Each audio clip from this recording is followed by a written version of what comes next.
और इस वक्त तस्वीरें हम आपको जयपुर एयरपोर्ट की दिखा रहे हैं। आरोपी टोनी को लेकर इस वक्त टीम जो है वो एयरपोर्ट से बाहर आ रही है। गैंगस्टर लॉरेंस और रोहित गोदारा का गुर्गा है आदित्य जैन उर्फ टोनी, जिसे लेकर इस वक्त टीम जो है पहुंच चुकी है। दुबई से इसे पकड़ा गया, दुबई में ये फरारी काट रहा था।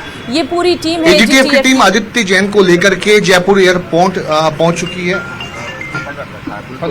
हेलो विष्णु हमारे संवाददाता हमारे साथ लाइव बने हुए हैं, वो उनके कैमरे की तस्वीरें हम आपको लगातार दिखा रहे हैं, जहां पर शारजाह में पकड़ा गया टिब्बा कॉलर आदित्य जैन उर्फ टोनी और रंगदारी वसूलने के लिए टिब्बा कॉलिंग करवाता था आदित्य जैन। ये एक्सक्लूसिव तस्वीर इस वक्त न्यूज 18 राजस्थान पर आप देख रहे हैं। ये है वो आरोपी टोनी जिसे पकड़कर पुलिस लेकर आई है। गैंगस्टर लॉरेंस और रोहित गोदारा लेकर के एजीटीएफ की टीम जयपुर एयरपोर्ट पहुंची और इसके बाद अब आदित्य को जयपुर एयरपोर्ट से लेकर के पुलिस मुख्यालय रवाना हुआ जा रहा है। रवाना पुलिस मुख्यालय पहुंचेगी ये टीम, उसके बाद में कुचामन का है जिसको आज दुबई से डिपोर्ट करके लाया गया। ये हमारे कई मामलों में वांटेड है, कोर्ट से भी इसके स्टैंडिंग अरेस्ट वारंट निकले हुए। अब बाकी जो इसके डिटेल है पीसी की जाएगी। जी गिरफ्तार की राह कैसे बनी? गिरफ्तारी की राह देखिए, लगातार हमारे एडीजी साहब है एमएन सर, उनके अंडर में टीम लगातार काम कर रही थी, जिसमें अलग अलग तरीके से इनपुट जुटाए गए, जिसके सारी डिटेल्स अभी आपको प्रेस वीसी में दी जाएंगी।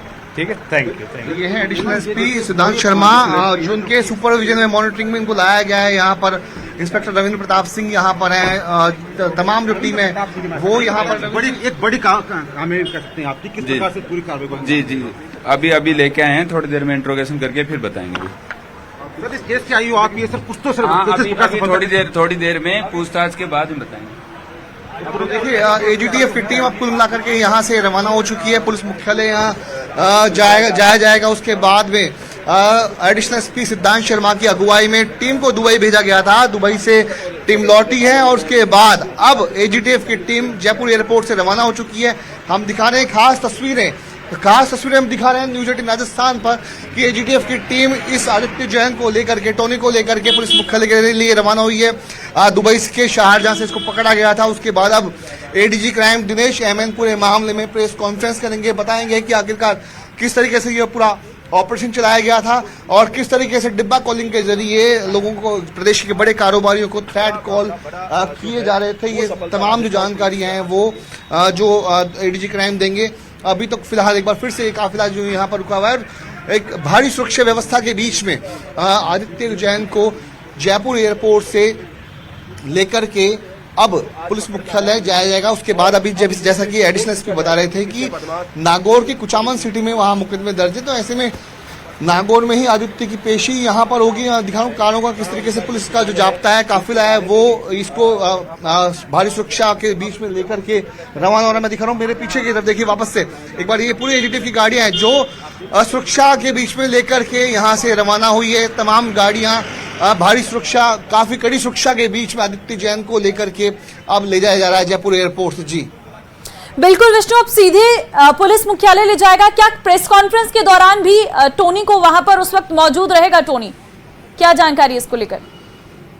देखिए अब तक की जो अपडेट जानकारी वो ये है कि राजस्थान पुलिस मुख्यालय पहुंचने के बाद वहां पर वहीं पर संभवतः मीडिया के सामने भी वहां पर बातचीत हो सकती है। उसके बाद में करीब दोपहर ठीक 12 बजे एडीजी क्राइम दिनेश एमएन इस पूरे मामले में प्रेस वार्ता करने वाले। अब तक की बड़ी अपडेट ये कि टोनी के जयपुर पहुंचने के बाद, जयपुर एयरपोर्ट पे आने के बाद में दोपहर 12 बजे ADG crime Dinesh MN press वार्ता करेंगे। प्रेस वार्ता में वे जानकारी देंगे कि किस तरीके से टोनी को पकड़ा गया, क्या लीड पुलिस राजस्थान की एजीटीएफ टीम को मिली थी और किस लीड के आधार पर किस तरीके से पूरा जाल बिछाया गया और डिब्बा कॉलिंग में मेन भूमिका अदा करने वाले आदित्य को पकड़ा गया। तमाम तथ्यों की जानकारी, कंटेंट्स की जानकारी वो देंगे। उसके पहले जो एडिशनल एसपी सिद्धांत शर्मा थे, वो अभी आप देख रहे थे कि वे मीडिया से बातचीत में उन्होंने कहा कि दुबई से इसको पकड़ा गया है और कई तरह की लीड भी वहां मिली थी।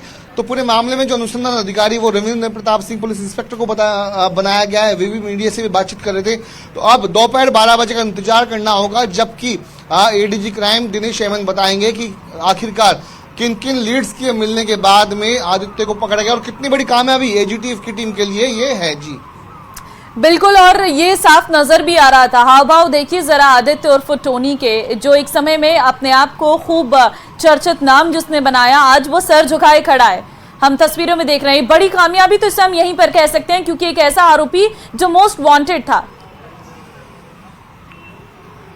देखिए, अब तक की जो सूत्र बता रहे हैं वो ये था कि आदित्य एक सामान्य सा लड़का था जो उसके खिलाफ फ्रॉड के जरूर केस यहाँ राजस्थान में दर्ज हुए हैं, धोखाधड़ी के केस, लेकिन जेल में रहते हुए उनकी मुलाकात रोहित गोदारा उसकी गैंग के गुर्गों से हुई, सदस्य हुई। इसके बाद में उसने कहीं ना कहीं रोहित गोदारा लॉरेंस के लिए काम करना शुरू कर दिया और बताया ये भी जा रहा है कि रोहित गोदारा के इशारे पर ही उसे भारत छोड़ करके विदेश बुला लिया गया।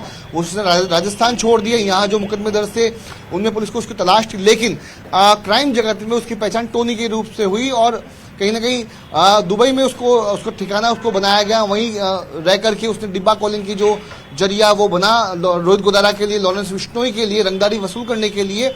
और ये भी जानकारी सामने है कि इकलौता बेटा है जो टोनी, ऐसी अभी सूत्र बता रहे हैं, लेकिन पूरी जो उसकी जो कुंडली है वो बताएंगे एडीजी क्राइम दिनेश हेमन इस पूरे मामले में। जी बिल्कुल विष्णु, और ये एक साफ जाहिर होता है यहाँ पर एजीटीएफ की तरफ से जो बड़ा प्लान तैयार किया, ये एक संदेश दे रहा है उन अपराधियों को भी जो इधर उधर भाग रहे हैं, कहीं ना कहीं उन पर भी नजर है और ये पूरी टीम जो है वो प्लानिंग के साथ काम कर रही है।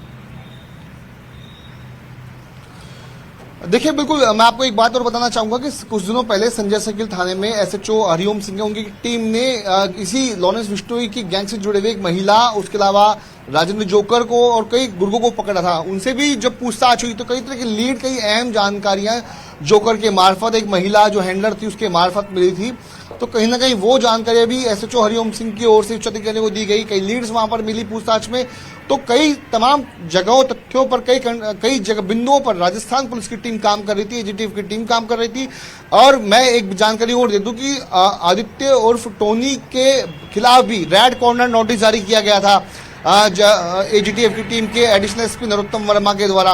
रेड कॉर्नर नोटिस जारी करने के बाद में ही सीबीआई और इंटरपोल की मदद से लगातार पीछा किया जा रहा था, लगातार ट्रैक किया जा रहा था इन मुलजिमों को, बदमाशों को, जो कि विदेशों में कहीं ना कहीं शरणगाह बना करके रह रहे थे, वहां से रंगदारी के लिए धमकी भरी कॉल कर रहे थे। लेकिन इस बीच जयपुर कमिश्नरेट में पदस्थापित इस पुलिस इंस्पेक्टर मनीष शर्मा को एक लीड मिलती है करीब 1.5 से 2 महीने पहले, ऐसा सूत्र बता रहे हैं। और उसके बाद तय होगा कि आदित्य दुबई में शारजाह में एक फ्लैट में रह रहा है, जिसके बाद मनीष शर्मा इंस्पेक्टर को और उसके अलावा रविंद्र प्रताप सिंह को दुबई भेजा गया। वहां पर इन्होंने निगरानी की, वॉच किया, करीब 10 से 12 दिन 15 दिन वहां पर रुके और उसके बाद एक साफ हो गया कि हाँ, वो जो इनपुट मिला था वो बिल्कुल सही सटीक था। आदित्य इस वक्त दुबई में ही, जिसके बाद में राजस्थान एजीटीएफ के अधिकारियों ने डीआईजी योगेश दादी, जिसके अलावा एडिशनल एसपी नरोत्तम वर्मा ने सीबीआई के जरिए पत्राचार किया, रेड कॉर्नर नोटिस जारी किया गया और आखिरकार इंटरपोल की मदद से, सीबीआई की मदद से जानकारी यही मिल रही है कि जो आदित्य है उसको पकड़ा गया है। जी, लेकिन क्या आपके बारे में, इस बारे में जानकारी है कि कितने समय से ये दुबई में रह रहा था? कोई ऐसी खबर? देखिए, अभी तक इसकी जानकारी नहीं मिली, लेकिन बताया जा रहा है कि करीब साल भर से ये दुबई में था। लेकिन और जो पुख्ता जानकारी क्या क्या है वो एडीजी क्राइम दिनेश हेमन दोपहर 12 बजे राजस्थान पुलिस मुख्यालय की जब आज प्रेस कॉन्फ्रेंस होगी मीडिया के से, जब वे कई जो तथ्य हैं वो साझा करेंगे, उसमें साफ हो पाएगा। लेकिन सूत्रों के मुताबिक यही बात सामने आ रही कि 1.5 साल से रोहित, जो आदित्य था, टोनी था, वो यहाँ से फरार हो चुका था, भागा हुआ था और वो पिछले कुछ महीनों से दुबई में रह रहा था। जी, लेकिन इस आदित्य जैन की गिरफ्तारी के बाद कितने और अहम सुराग जो हैं वो टीम के हाथ लग सकते हैं? मतलब ये आरोपी कितना फायदेमंद साबित हो सकता है आगे पुलिस के लिए? देखिए, काफी फायदेमंद ही साबित होगा पुलिस की इंट्रोगेशन के लिए। उसकी वजह जो पुलिस के अधिकारी हमको बता रहे हैं वो ये कि डिब्बा कॉलिंग, यानी कि जब रोहित गोदारा किसी भी कारोबारी को रंगदारी वसूल करने के लिए डायरेक्ट कॉल नहीं कर रहा था, उसका जरिया बनता था टोनी। तो टोनी के जरिए कितने कॉल किए गए कारोबारियों को धमकाने के लिए, साथ में ये बात जानकारी भी सामने है कि टोनी के जरिए ही जो हथियारों की सप्लाई थी, किसको कितने हथियार कहां पहुंचाना है टारगेट को धमकाने के लिए, कितना पैसा कहां किसको पहुंचाना है, क्योंकि जो गुर्गे नीचे की तरफ फायरिंग करने का काम करते थे या फिर और धमकाने का काम करते थे, उन सबको हथियार डिलीवरी करवाने में, उनको पैसा पहुंचाने में कई जगहों पर इसकी हिस्सेदारी थी, उसकी भागीदारी थी, ऐसा पुलिस के अधिकारी हमको बता रहे थे। और यही बात जो है अब दोपहर को जो 12 बजे एडीजी क्राइम दिनेश हेमन करेंगे। जी, ठीक है, लेकिन अब ये लॉरेंस गैंग का गुर्गा यहाँ पे पकड़ा गया है और ये एक बड़ी कामयाबी भी हम देख रहे हैं। लेकिन अगर हम देखें तो जिस तरीके से बीते दिनों कई ऐसी घटनाएं सामने आई थी, आपने बताया भी अभी इससे पहले भी कुछ लोगों की गिरफ्तारी हुई थी, क्या टोनी से भी पूछताछ में कुछ ऐसा पता चल सकता है कि आगे और जिन पर रेड कॉर्नर नोटिस जारी किया गया या फिर जो वांटेड आरोपी हो उनकी गिरफ्तारी हो सकती है?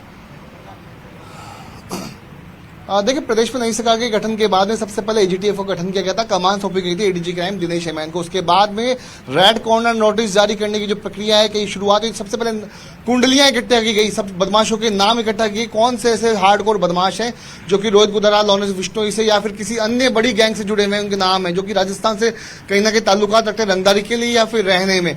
उनके बाद उनका red corner notice, blue corner notice जारी करवाए गए, सीबीआई की मदद ली गई, एक एक बदमाश को जो कि विदेशों में ठहरे हुए उनकी कुंडली खंगाली गई। उसके बाद में आपको ध्यान होगा कि वीरेंद्र चारण का नाम सामने आया, ये उसकी मुलाकात आदित्य से भी होने के बाद सामने आई, जो कि राजू ठेस हत्याकांड में कहें या फिर सुखदेव सिंह गोगामेडी मर्डर हत्याकांड में कहें, सभी जगहों पे इनके नाम थे और इनमें भूमिका भी कहीं ना कहीं इनकी साफ हो पा रही थी। और पिछले दिनों एजीटीएफ के सुपरविजन में जो कार्रवाई हुई थी अमरजीत बिश्नोई और उसकी पत्नी को, जहां पर इटली से पकड़ा गया था, उनको भी डिटेन किया गया था, ये बड़ी सफलता राजस्थान पुलिस के लिए थी। तो राजस्थान पुलिस की जो एजीटीएफ की जो टीम है लगातार ड्रग तस्करी, हथियार तस्करी, रंगदारी के लिए जो धमकी आने वाले जो कॉल्स हैं, तमाम जगहों पर एक बड़ी कुंडली नाम करके नामजद बदमाशों को पिन पॉइंट करके उनको ट्रैक करके गिरफ्तारी करने का काम कर रही है। उसको पूरा जो मॉनिटरिंग है वो कर रहे हैं एडीजी क्राइम दिनेश हेमैन जी।